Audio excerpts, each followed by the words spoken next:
So, welcome to episode 2 of the Film Triggers podcast, brought to you by us. Telekinesis Entertainment. Hi, that's me and Darren.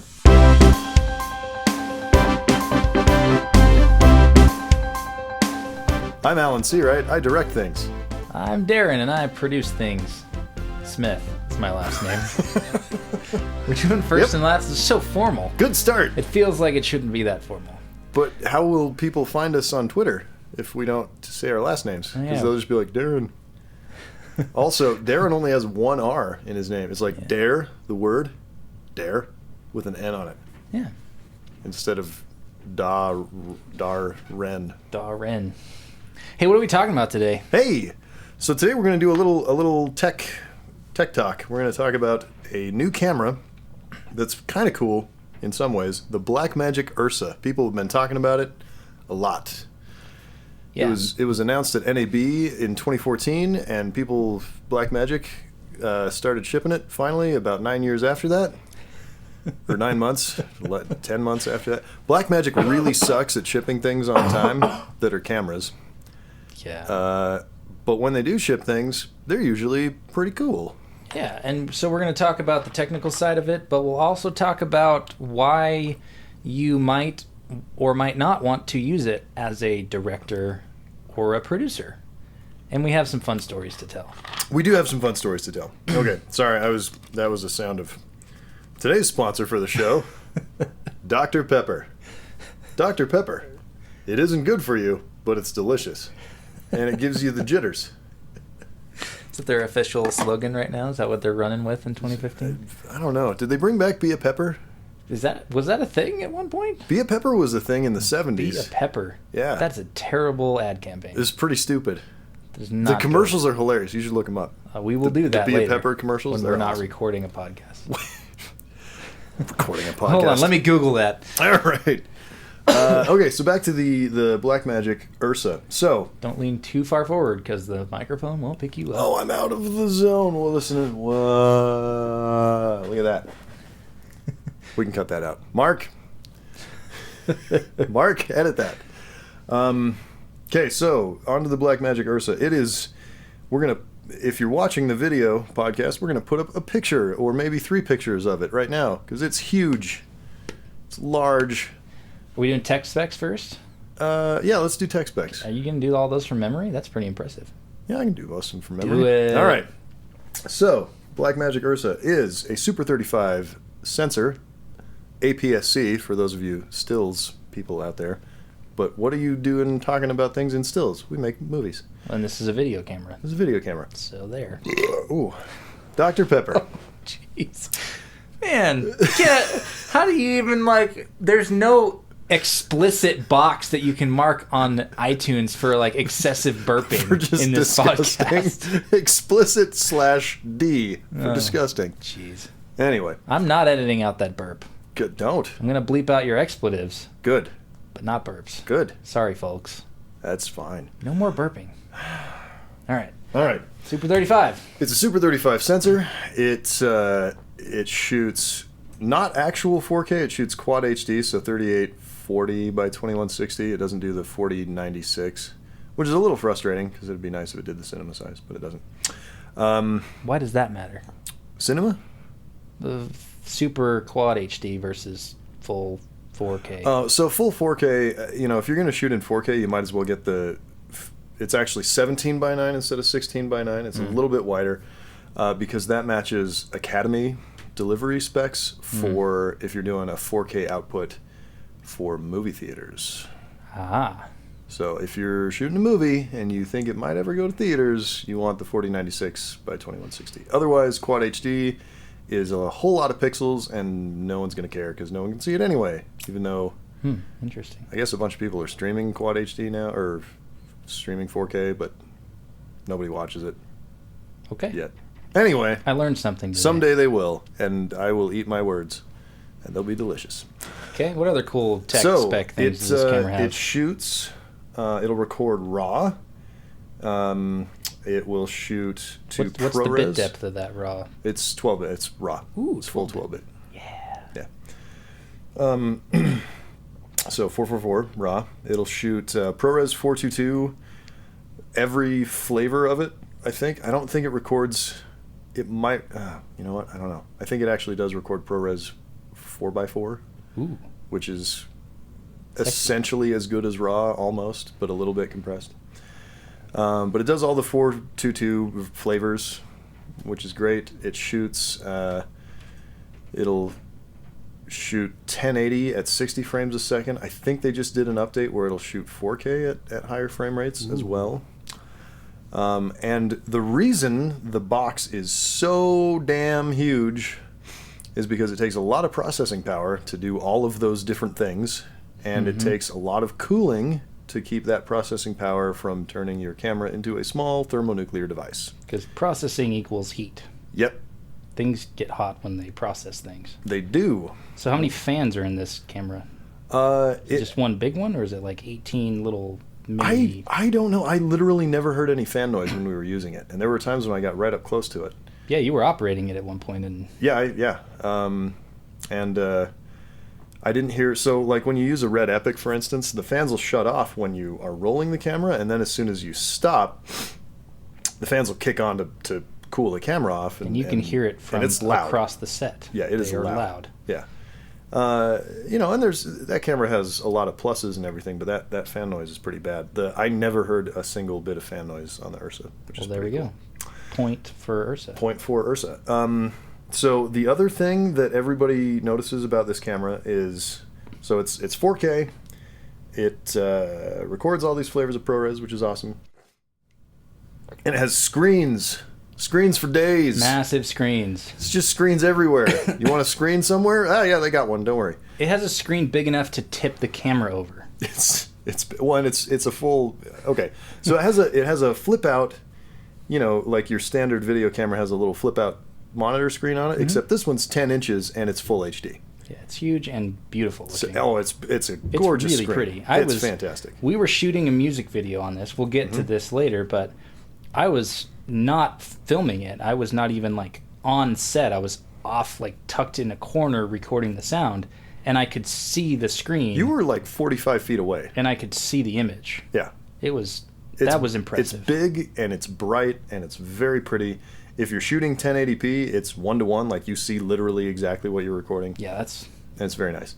So underneath that flip out screen, there's like a 5-inch screen. I think it's 5 inches on both sides. So there's one under the flip out screen, and then there's one on the other side of the camera. Yeah. Both of those screens you can set up to also show the image that the camera is recording, or you can have it do audio meters and levels and all sorts of stuff, or you can have it do AC things, like you can actually mark in shot, take, angles, Like metadata stuff. tons of metadata. You can Jeez. put shot notes in there. You can type them in. Can you connect a keyboard? I don't know if you can connect like a Bluetooth keyboard or something. That'd be cool. Get on it, Blackmagic. Come on, Blackmagic. Ursa 2. Let's see it. Wireless invisible keyboards. That would be neat. Yeah, and I don't know if it has Wi-Fi or Bluetooth built in. I think it has Wi-Fi, but I don't remember. We didn't use it for anything. Cool. But the screens are good. Anyway, They the screens- give very the good screens are great. feedback for using the camera. Yep. It has a bunch of SDI inputs and outputs. It's got time code. It's got XLRs. It's got audio dials, and it's got giant, silly audio meters on one side. Mm-hmm. But, just in case you need to... Which are important. They're important, but with these ones, you can see them from space. Yeah, they're huge. So that's also important. They're taller than I am. Yes. That's not an exaggeration. Yeah, so in a lot of ways, you look at the camera and go, wow, this is everything that I ever want and hoped for and dreamed. The first thing that I ever said online when I saw an image of that camera, before any specs, before the weight was revealed, was want with 14 A's and 6 exclamation points. Well, and the number one spec on this camera that is drool worthy is it costs $6,000. Right. And it comes with a copy of DaVinci Resolve, which costs $1,000. So it's a $5,000 camera. Yeah. It's basically pretty incredible. Like the fact that they were able to manufacture and make money off that camera. I'm assuming they're making money off that camera. It might be a loss leader. I have no idea. Maybe. I can't imagine that it is. Lose but $5,000 to get more people into our pipeline for Resolve. That Yeah, doesn't make sense. that to doesn't me. make a lot of sense, especially So- since they give you a free copy of Resolve and then they never Exactly. charge you for upgrades. Exactly. I don't understand their business model, but I love it. It's great. It makes me happy. I wish that more companies were as nice to their customers as Blackmagic is. Yeah, and from everything I've heard, Blackmagic customer support very good. I went down and actually talked to the guys at NAB when they announced the camera. Had a bunch of questions. I was a nobody, and there were people in there like Jason Wingrove and Vincent LaFerre was there, and like, you know, real actual names. Rod Santiano. Rod Santiano was there as well, and they actually took the time to talk to me. And very cool. Yeah, they were good guys. Anyway, so Let's get into practical use of the camera. We've used it on 2 different shoots. Yep. Hired a DP who owns one. Mhm. And so we used it in 2 very, very different scenarios. One was kind of your standard slap it on, you know, some camera support and handhold it and do some kind of just filming of a person walking through their house and sitting down and doing stuff. And yeah, it was a client sort of lifestyle video. yeah, Uh, that's the term. yeah, so it was, you know, some interview footage, which was really nice, and then a bunch of just sort of documentary style, like follow her around, see what her typical day is like. Yeah. Um, So my only experience, because I wasn't on that shoot, was getting it into post-production, starting to edit it. It looks good. I mean, you threw it in, you slap a grade on it, and Well, and it's very ProRes. quickly, and it's, yeah, but You know. very, very easily with like minimal clicks. I'm not Oh, the yeah. kind of person who likes to spend hours on a color grade. I want to click 2 buttons and make it look good. And it looked good. yeah, And there's a lot of and- information in that file. hmm yeah, that it's you can really push it around. they and do color advertised 12 stuff and- stops of dynamic range, and it felt like more. Yeah, very pretty. But on set maybe was a little bit different experience from what you told me. So on set, you know, when we were shooting the interview footage, it was fine. We hooked up, you know, the sound recorder. We were going into it with the XLRs and getting it set up, and you know, typing in all of our metadata for that shot, and everything was great. And we shot the interview stuff. It was fine. Looked really nice. It was easy. But I mean, you're throwing it on a tripod and going, so not a big deal. The real issue was, and this is a tech spec that we didn't cover, the camera weighs 16 pounds by itself. And it doesn't have a battery in it. So then you need to throw on, it does come with, I think they have 2 different versions, like a V-mount and an Anton Bauer. We had V-mount batteries. So you throw a V-mount battery on the back, and those weigh, you know, 2 pounds. Mm-hmm. And then you also have to put a lens on, and that weighs another, you know, pound to 3 pounds, depending on what lens you're using. So, I mean, really quickly, you're up into the 25 pound range. Mm-hmm. And the camera is also pretty unwieldy. It sort of looks like it has a built-in shoulder pad thing, so you can just sit it on your shoulder, but you can't actually sit it on your shoulder, because if you did, the screen would be this giant block covering your face. Your nose would be smudging the screen. Your nose would be yeah. It'd be, it's like trying to film like Luke Skywalker with the blast shield down. Like you're not gonna, the little droid is gonna shoot you in the face. Yeah. So not great for handheld. Not very good for handheld. It was our DP did some good work with it, but he ended up sort of cradling it on his arm, kind of, you know, ended up looking like Mega Man with a camera arm thing. Check out my Ursa arm. Blah. Which Go gadget camera. would be cool if you could have your arm surgically replaced with that camera. I'd totally go for it. That'd be heavy. It would, yeah, you'd get a really big bicep. True. But anyway, so he did some good stuff, but he got tired Yeah. really quickly because it's a very heavy camera. And we were, you know, doing run and gun style stuff. We didn't have an AC for him, so, you know, they couldn't just take the camera off. And we were doing documentary where you kind of need to hold the camera for hours at a time. Yeah. Well, the other aspect of that is, you know, our camera support that we own is made for DSLRs. You know, Yeah. 15 pounds and under. Yep. You know, we've got a really nice slider and we've got good tripods for that size camera. Which But as means that we soon- can easily use an Epic. Yeah. very easily. I mean, we can even build up an epic. You can't go like full giant cinema build up of an epic, No, but you you're can not gonna do put 30 pounds or anything. But you can put an epic and a big battery and a lens and a monitor, and we can Yeah. easily carry that on any of our gear. yeah, And the Um, Ursa just overloaded us. it really did. We had the one slider. It's a 4-foot slider, so it's got some play in it, and it just couldn't handle. It does have a little bit of flex, yeah. It couldn't handle that much weight, unbalanced. It as really was. struggled. It really So, struggled. That's tough. So yeah, what about the other shoot that we did? It was the music video for a local band called The Strike. Yep. The concept was to do the whole video in a one take. So throw the camera on a steady cam, Mhm. a whole vest and arm and steady cam and everything. And it's a 3.5 minute song. We had successfully pulled that off with a 5D Mark III just a month earlier, 6 weeks earlier, with another video for them On a 4-minute song. on a 4-minute song, longer song. Yeah. However, that which was worked really well. That was contained. It was in one room, Yeah. and the band was all just in the one room, and we were kind of flying the camera around Mm-hmm. inside that space, back and forth to the different Yeah. band members. Yeah, And this was walking down a street. The total length. it was a block.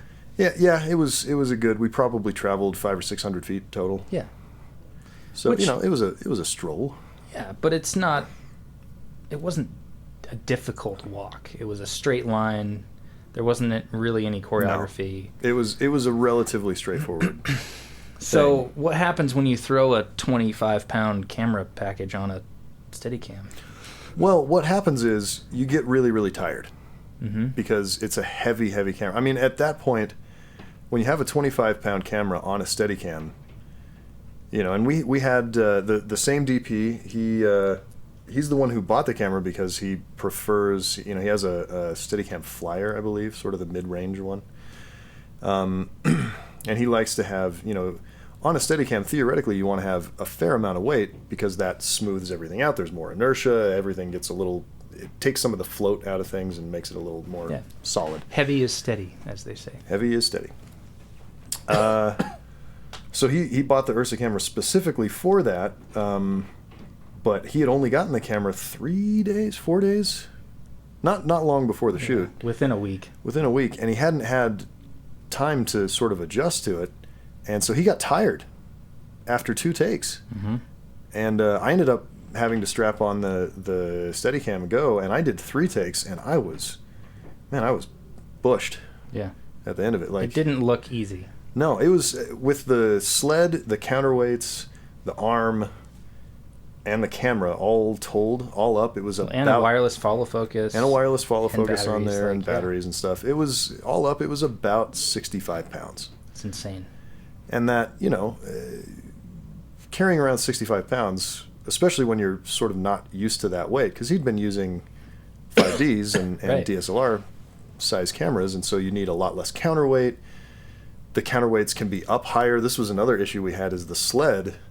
You had to have the counterweights down so low that I kicked the sled a couple of times because I was walking backwards. I was backing up. And because I'm not a good enough Steadicam operator to do the swing it out to your side and walk forwards and have it pointing backwards, I'm not that talented. So yeah, we kind of had to make do. And the thing that saved us is we were shooting in 4K. So when stuff happened, and we delivered in 1080, so when stuff happened, I was actually able to save everything. I mean, we ended up doing the first 2 minutes and 45 seconds of the song in one take, Yeah. and we traveled 500 or 600 feet. And It's one solid take. it's floaty. yeah. It's not as smooth as I had envisioned, but given the problems that we had, and there were other issues with that shoot. It was pouring down rain. We lost light. We only had about 2 hours of light because it was so dark, and it was the winter in Utah. Gets dark early, and so we lost light earlier than we thought we would because the storm made it dark, and there were other issues. But in practice, the camera, the weight was just crushing. The other issue is the sensor on that camera looks very pretty. It delivers very nice looking images if you can pump enough light into it. Yeah. What's It'll go the up to ISO 800 range on that? ISO, but at 800 it gets pretty noisy. It's not really disgusting horrible blocky noise, but there is noise. Yeah. At 400, it stays pretty clean. So it's basically a film camera. At 200, it's very, very clean. But I mean, you pretty much want to operate it at 200 or 400 ISO, which means it's a film camera, and it weighs the same as a film camera. Mm-hmm. I mean, it's so the issue that I guess the biggest issue I have with it is you pay $6,000 for this camera, which admittedly has all these wonderful features and shoots 4K and is great in a lot of ways. But you lose a lot of the ability to, like, people who are going to buy this camera are people who want to be able to produce high quality images cheaply. Mm-hmm. You cannot do that with this camera. You can produce high quality images with just the camera if all the circumstances are correct. If there's plenty of light, mm-hmm. you don't have to light things, you're sitting on a tripod. Yeah. If you want to move the camera, if you want to light anything, you have to pour tons of light in, which means more equipment, more people to run the equipment, and more money. Mm-hmm. If you want to move the camera, you need big, heavy gear like a crane. You can't just get away with some little Kessler crane. You need a big, heavy-duty crane. You can't get away with putting it on a little cheap slider. You need a really big professional slider, or you need to lay down dolly track and put it on a freaking Fisher dolly. Yeah. All of that means you have to hire more people to move the big, heavy equipment around. You have to hire the heavy equipment, which is expensive. You have to buy all those people lunch. All of your costs go up, up, up, up. Yeah. And you can achieve, similar or better looks with cameras that are significantly cheaper. Well, not significantly cheaper, but around the same price or a little bit more expensive, but significantly lighter. Mm-hmm. So yeah, I compare that with, two other cameras we've shot with in the month since we did that video. The FS7 and the A7S from Sony both are... No, the FS7 is more expensive. The FS7 is $8,000. Much lighter. I mean, it weighs half as much. Yeah, it's less than half as much. It not weighs heavy. 6.5 pounds by itself. You've used that by yourself on your shoulder for hours at a time, all day long, with no problem. And the A7S, is the lightest, smallest camera in the world, and it looks incredible. Yeah, I think we could have shot that video with either of those two cameras and been much better off. Well, and they both have greater dynamic range. Mm-hmm. You need to have add-on stuff to the A7S for it to shoot 4K, but it will shoot 4K. The FS7 shoots 4K internally. Granted, it doesn't record ProRes internally right now. There is an add-on that will be available soon that will allow it to do that, mm-hmm. and doesn't do RAW, but that add-on will allow you to export RAW. Anyway, but the internal codec, the XAVC codec, is, in my experience with grading it, it's 8-bit instead of 10-bit, so it's not quite as strong as ProRes, but it's nearly, in practical use, if you've exposed a ProRes image properly and you've exposed an XAVC image properly, they are basically identical to work with. You get basically the same amount of play. You can push things, pull things. It doesn't make a huge difference. So the difference, the biggest difference is ProRes takes up 2 to 3 times the amount of space that XAVC does, and you can you're record getting at least 80 or 90% of the benefit. But yeah, you're getting a huge amount of the benefit. Yeah. So I mean, those are my exact concerns as a producer. If I'm going to go out and try to produce a video, a project for a client, I'm never going to use that camera because it just costs too much on all the extraneous stuff. Yep. Crew and support gear and all the other things you mentioned. Well, and frankly, if you're going to have a crew and the support gear that you need to properly use the Ursa for, if you're producing a narrative project and you want to have the dolly and the lights and all mm-hmm. the stuff, you're going to be spending so much on all of that that you might as well just rent an Alexa. Yeah. Because, or a Red or C500 or any other camera. But see, with a Red and a C500, camera. they're lighter and you don't need all of that gear. If you're going to be renting all of that gear to carry that amount of weight, take the Alexa every time. For sure. And that's obviously you're dealing with weight, and there is you're going to spend as much renting the Alexa for 3 weeks as you would to buy an Ursa. Yeah, but if you can afford, the end of if the you can day- afford all that support gear and all that crew, you can afford to rent an Alexa for the day. Well, and at the end of the day, you know, you might have, if you have a 2-week project, you can buy the Ursa or rent the Alexa, and, you know, you buy the Ursa and you have the camera still, but you can't use it by yourself. Yeah. I mean, you can do very little with it by yourself once you're done.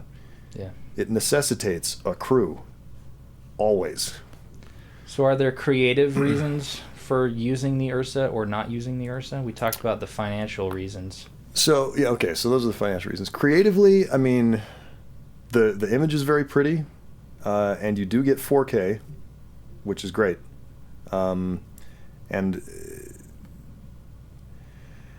No, there aren't any reasons to use it.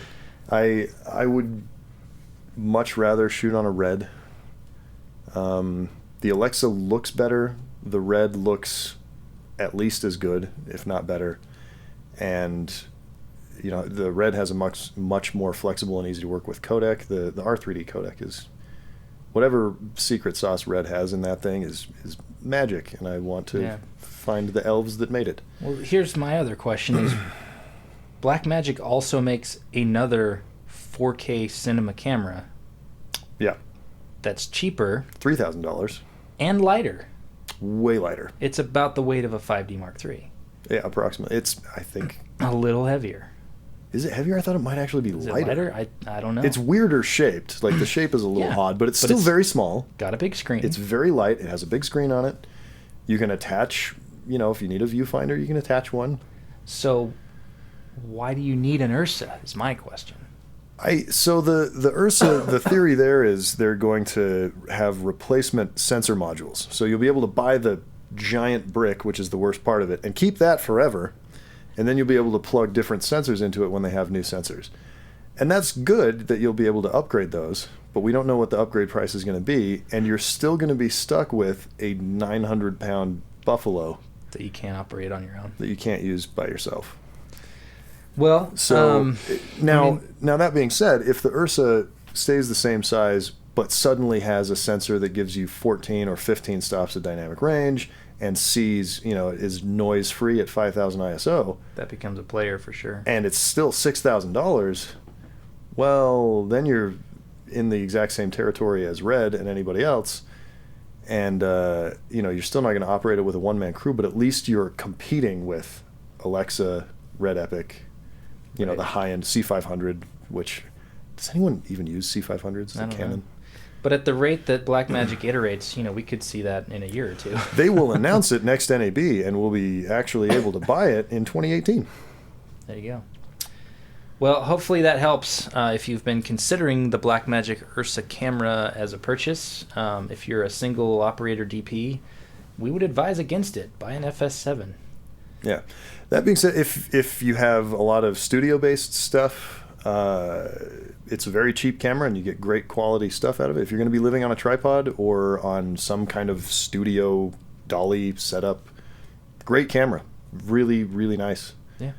As long as you got enough light and you can move it around the way you want, I have no qualms with it. There you have it.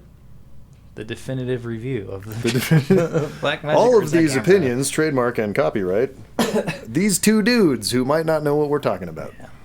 So thanks for listening yet again. If you followed us this far, thank you. You are our best friends and our most ravenous fans. What is wrong with you? Also, I'd like to point out, this episode brought to you by Dr. Pepper. I drank most of it before the episode, which is why I've been belching so much. Dr. Pepper. Boilerplate stuff. You can find out more about our company, Telekinesis Entertainment, at telekinesisentertainment.com or on our YouTube channel, youtube.com/telekinesis studios. You can see this episode in its video form on our Backlot channel, which is youtube.com/telekinesis backlot. You can follow us on Twitter at telekinesisent. Yep. Alan is at Alan Seawright, and I'm at Darren T. Smith, 1 R and an E. Darrent. Darrent Smith. Yes. So he's a Regency. You Darrent. Mr. Darcy daren't approach the smith. That was stupid. That was terrible. That was really bad. It's not helpful at all. No, but I do like the idea of you being some sort of Regency fop. Okay. You should wear a top hat and a coat with tails. Next time, watch the video. I'll be in a top hat. We still have a top hat somewhere. We have a top hat somewhere. Where'd it go? It's probably in the storage Probably room. in the storage room. You can find us on iTunes and subscribe there so that you don't miss out on next episodes. Please do comment and rate us because that Yeah. will help us to be more visible. Findable. Maybe we'll win a Best of iTunes award Yep. for dumbness And belching. and belching. All right. Okay. See you next time. Thank you.